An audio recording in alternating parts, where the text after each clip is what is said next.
This board is the best of what I've learned in the last 10 years of shaping in a shortboard.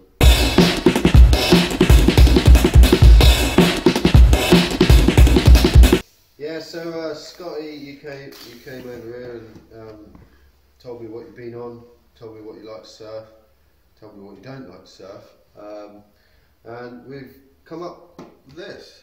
Your name, you chose a name, the Didnus. We've got the kind of a few things. Once again, not reinventing the wheel, nothing special, just making a board that is actually going to be not just a scaled up version of a shortboard, a board that is actually designed for the bigger surfer.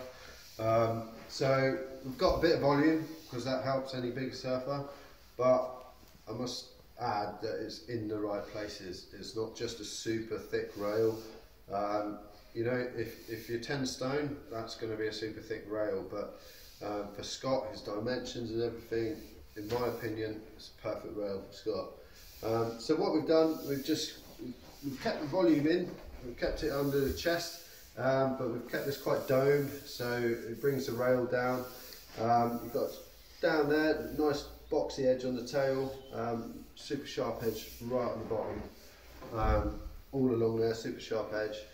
And we've got basically a single into a double concave just before the fins, and then with a tiny, just a tiny little bit of flat in the tail. Sorry, V in the tail.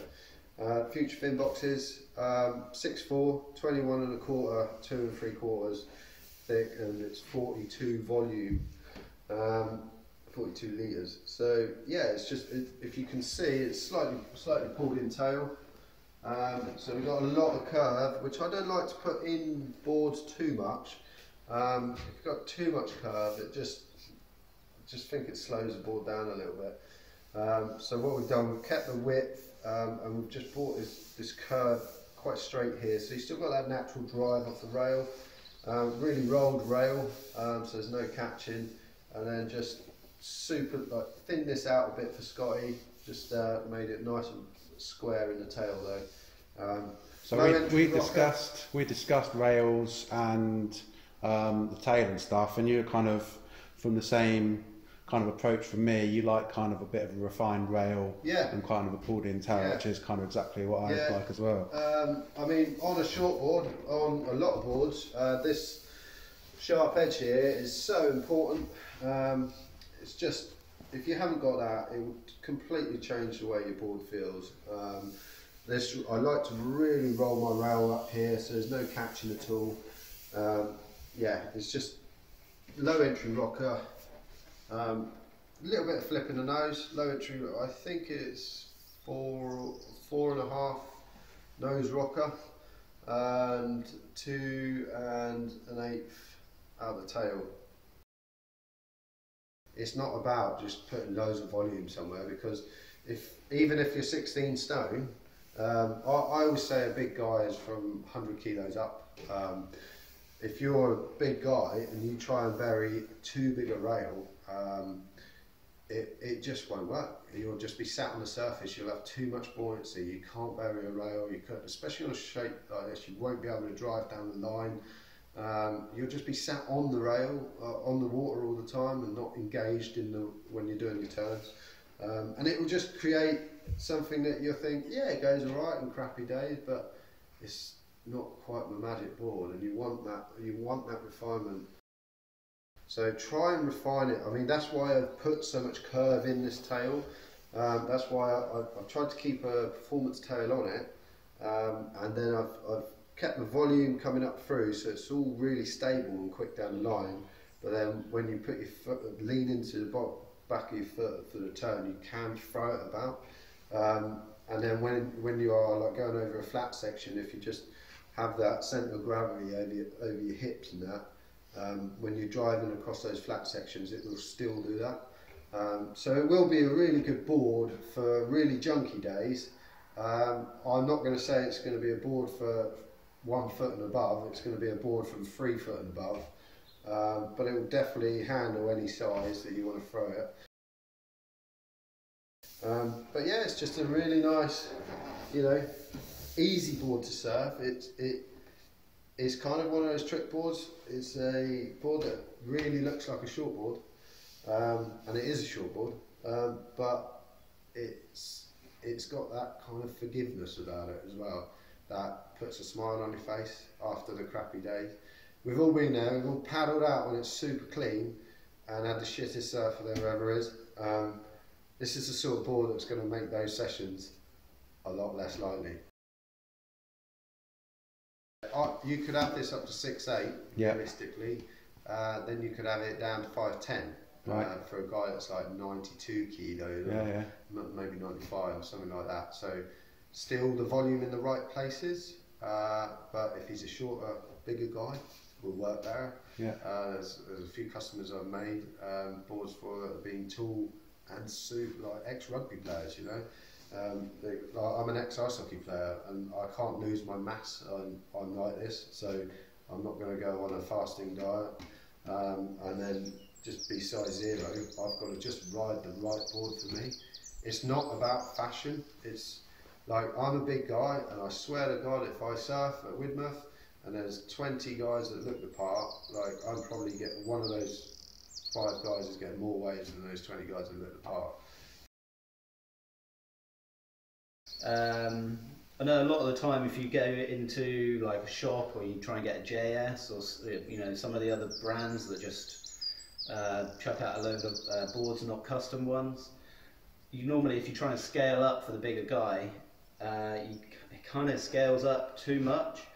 I know a lot of my friends who are bigger guys and basically they're trying to get a bigger model, but the bigger model just makes it just not work that well, because like especially for our waves, so it just scales up in every way, and in this case, you know, you've got a nice shortboard tail without it being just absolutely chunky, and you still be able to bury that rail basically.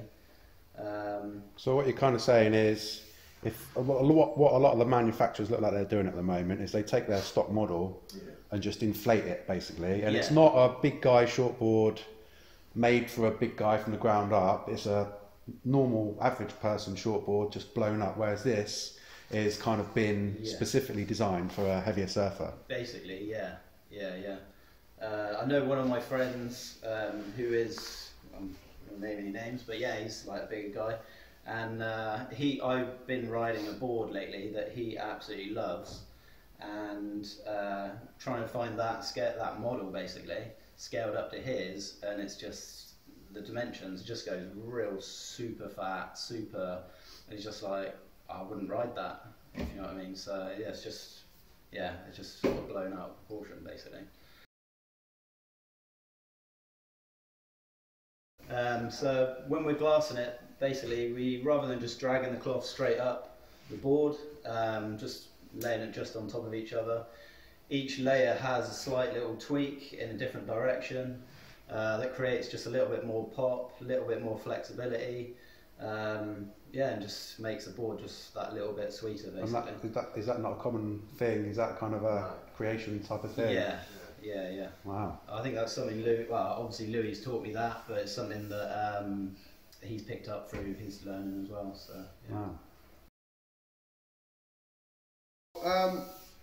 As a shaper and as a machine shaper now, and as a developer, because that's what a lot of us are, you find something that works, and this rocker, you know, it's not, I mean, it would have been so easy for me to put like 5 1/4 nose rocker, make it look super high performance, take all this foam out, thin it right down, but it's not what we're after. We're after like this rocker I've worked with for 5 or 6 years and developed, and every shaper's got their own rockers. They've probably got 3 or 4 rockers that they keep going back to that they know are 100% right. If you look at any brand, a lot of the rockers are the same through the different models, and that's what we're almost copying and pasting the best bits of what we learn and trying to push our products to be even better. And that's basically what a shaper is doing.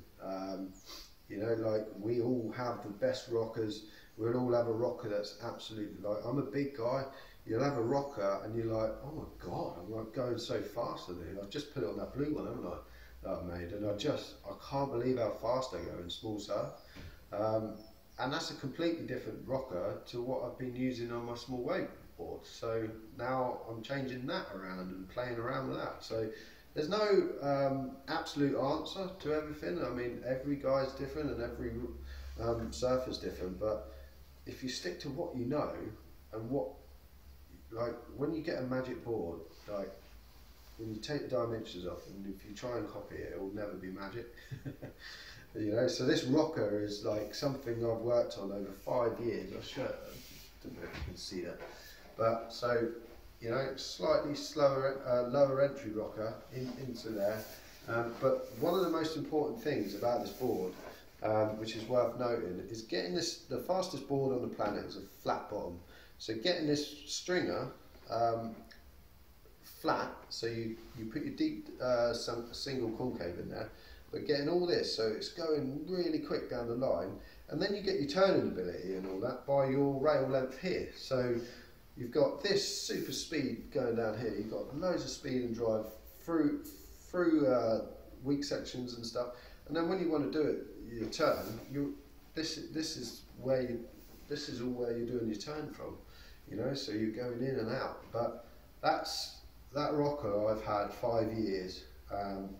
If it ain't broke, don't fix it. Don't try and reinvent the wheel. So it looks, to the naked eye, it looks quite flat. It is quite flat, but this stringer, get this. So I put all, so this isn't a dead flat surface, so I don't know if you see that. So you've got basically like somebody is pushing down on that and it pushes the tail up. So it's got more rocker than meets the eye already in it. And that's good for going down the line and front foot surfers as well, because they can put their weight on the front, and then when they don't want to do a proper turn, they just, you know, they will lose a bit of speed doing the turn, but when they want to do a proper turn, they just smash it off the lip. So yeah, I mean, it's just a really nice, safe, all-round, forgiving shortboard for the bigger guy. Thanks for watching. Cre8tion Surfboards are available at bigguyboards.com. We've always got deals on and discounts and stuff, so it's well worth heading over and checking us out.